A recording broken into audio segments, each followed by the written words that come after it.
کہ اس میں رتی بھر بھی فرق نہیں کیا گیا. جیسے عمران خان نے بتایا ویسے ہی یہ سارا کچھ کیا جا رہا ہے.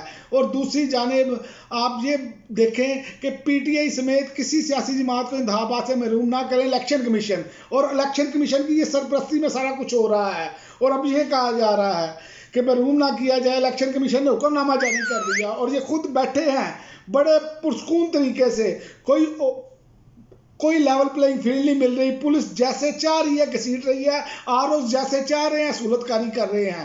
لیکن دوسری جانب اور ایک یہ بھی خبر گردش کر رہی ہے کہ یہ الیکشن کو روکنے کے لیے سپریم کورٹ میں اب انہوں نے پٹیشن دائر کرنے کا فیصلہ کیا ہے الیکشن کمیشن نے، تاکہ الیکشن کو آگے لے کر جایا جائے. اگر یاد رکھیں یہ اگر آگے جاتا ہے الیکشن اس مرتبہ، کیونکہ چیف جسٹس صاحب اس پر واضح طور پر کہہ چکے ہیں یہ پتھر پر لکیر ہے، اگر یہ پتھر پر لکیر مٹتی ہے اور صاف شفاف انتخابات نہیں ہوتے تو یقین کریں کہ ان لوگوں کو، جن لوگوں نے الیکشن ڈیلے کیے، جن لوگوں نے جو سہولت کاری کر رہے ہیں دوسری جماعتوں کے ساتھ مل کر، جیسے کہ یہ نورا کشتی کھیلتے ہیں، پہلے کہتے ہیں فلاں کر لیں فلاں کر لیں، لیکن اصل میں ان کی اندر سے بات ایک ہوتی ہے کہ تحریک انصاف کو ہم نے کسی طریقے سے آؤٹ کرنا ہے. لیکن ابھی تک یہ ناکام رہے ہیں، ہر حوالے سے ناکام رہے ہیں. سائفر ٹرائل اڑا کر رکھ دیا ہے.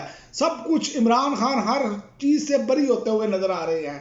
اگر صاف اور شفاف ٹرائل ہوں تو عمران خان کی 3 دن کے اندر اندر تمام کیسوں میں ضمانت ہوتی ہے کہ سب کو معلوم ہے وہ اقتدار سے ہٹے اور 200 کے قریب مقدمات بنا دیے گئے.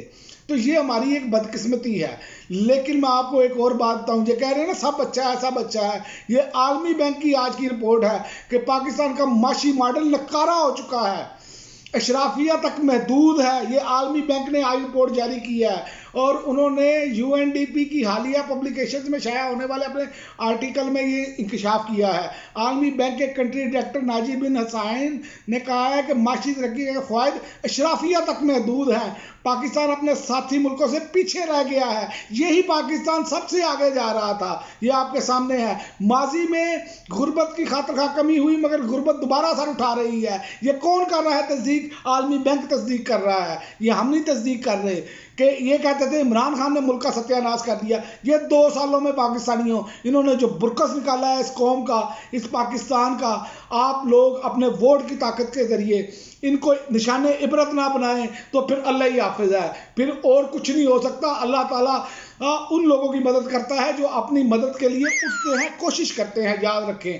اور یہ کہہ رہے ہیں کہ یہ سوچ پروان چڑھ رہی ہے کہ پالیسی بدلنا ضروری ہے اور اس کے لیے صرف ایک ہی آپشن ہے، وہ عمران خان ہے. یہ سب کو معلوم ہے.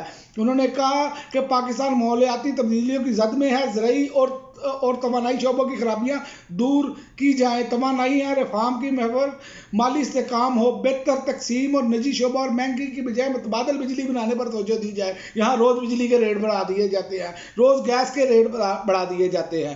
یہ ہمارے ساتھ سلوک کیا جا رہا ہے. پاکستانیوں یہ آپ کے پاس آخری موقع ہے، یاد رکھیں. یہاں پر اگر ڈیفائننگ مومنٹ ہے، اگر یہاں پر ہم نے اپنی ووٹ کی طاقت سے اپنے آئینی اور جمہوری حق کے ذریعے پرامن طریقے سے نہ بدلا، اپنے آپ کو، اس ملک کی ڈائریکشن کو نہ بدلا اور اچھی قیادت نہ لے کر آئے، یہی نوسر باز دوبارہ لے کر آئے جو اب کہہ رہے ہیں کہ جی بلاول صاحب کہ پی ڈی ایم کی حکومت کو تو کی توجہ ہی نہیں تھی اس بات پر کہ یہ ملک کو بہتر کرتے. تو آپ حکومت میں مینگو لینے بیٹھے تھے.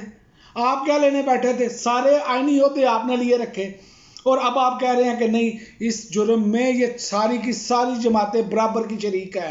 جب بھی مورخ لکھے گا یاد رکھیں ان کے بارے میں جو الفاظ استعمال ہوں گے، جو الفاظ جو غداران اسلام میں جن کے نام آتے تھے، یہ ان کے نام ان میں لکھے جائیں گے. یاد رکھیں جتنا بڑا یہ جرم کر چکے ہیں، اس ملک کو دھکیل کر پیچھے کی جانب. اس خطے میں عالمی بینک کہہ رہا ہے کہ پاکستان سب سے پیچھے رہ گیا ہے. یہی پاکستان 3 سال پہلے تک لیڈ کر رہا تھا اور سب سے آگے جا رہا تھا. یہی عالمی ادارے رپورٹ دے رہے تھے.